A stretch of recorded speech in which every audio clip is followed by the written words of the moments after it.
Well, my childhood was far from perfect. I needed glasses and I didn't have any, so I struggled with reading. I failed every mathematical course from fourth grade on. I had a mom who was very sick for most of my life and died when I was quite young. And we didn't have a lot of money, and very often I didn't even have, my own bedroom because my grandfather would sometimes come and stay with us. So I needed a room of my own, and the biggest room in the house was a little bathroom where I could shut the door and tape up paper and fill that paper with characters. And the perfection that I did not have in my own life very often came out in my artwork because I could draw myself into families where moms never got sick. I could draw myself into schools where I was the best student.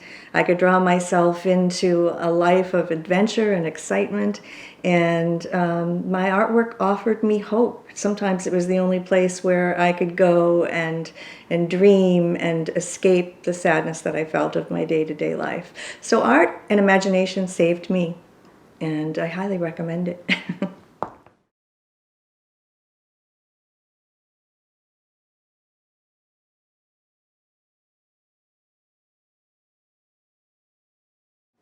Animals intrigue me because I believe that they are great writers. All stories, even no matter how silly they are usually based in truth. And my truth happens to be that most of the cats I've lived with have written great stories for me. They're responsible for all of the animal stories I have written.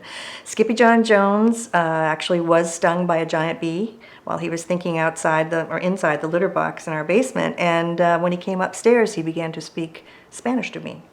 He sounded very much like Antonio Banderas, but it is true. He wrote that story for me. All of those crazy books are based in some kind of truth, some kind of action, or some kind of silly thing that he did. The Granny Man, a true story about my 18-year-old Siamese cat who was deaf and blind and had one tooth left in his head and drooled and dribbled and needed a bib when he ate his baby food. True story about a cat who loved a little kitten and gave him one more reason to go on living.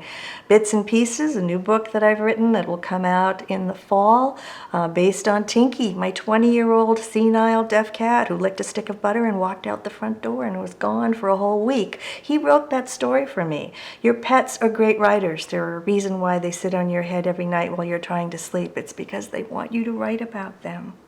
So yeah, cats, dogs, animals, raccoons who love cats. I even knew a sloth who loved a cat. They are intriguing, not just because they're covered in fur, but because they're great writers.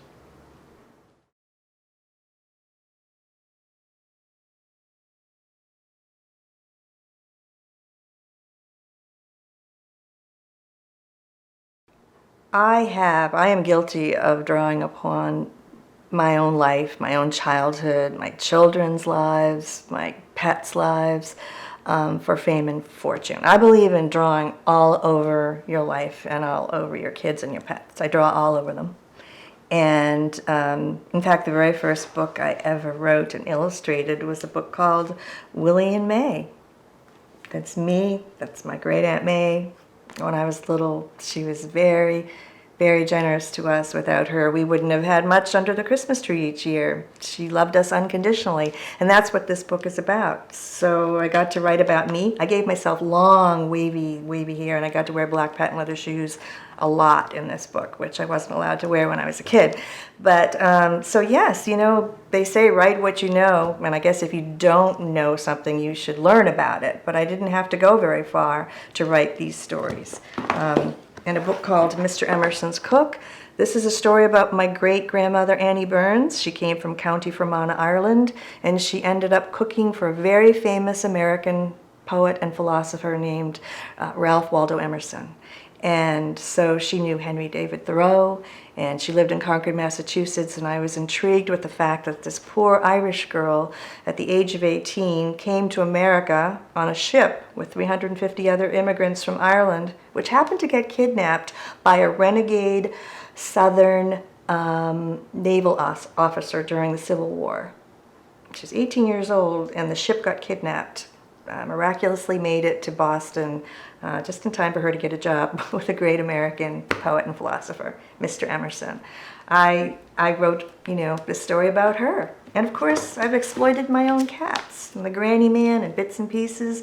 Yes, I believe, my end game is to be famous and rich. But my family sure does offer up some good stories. So if you have good stories in your family, and you may not even think you do, but you have to do a little questioning. Where did your grandparents come from? What were your parents like growing up? Do you have siblings that resemble cats or dogs? Or if you don't have pets, maybe your siblings could be your pet, or you could turn them into an animal that you like. So use your family and your pets. They're right there. They're waiting for you to write about them. Draw all over them. Draw on them. Draw on them.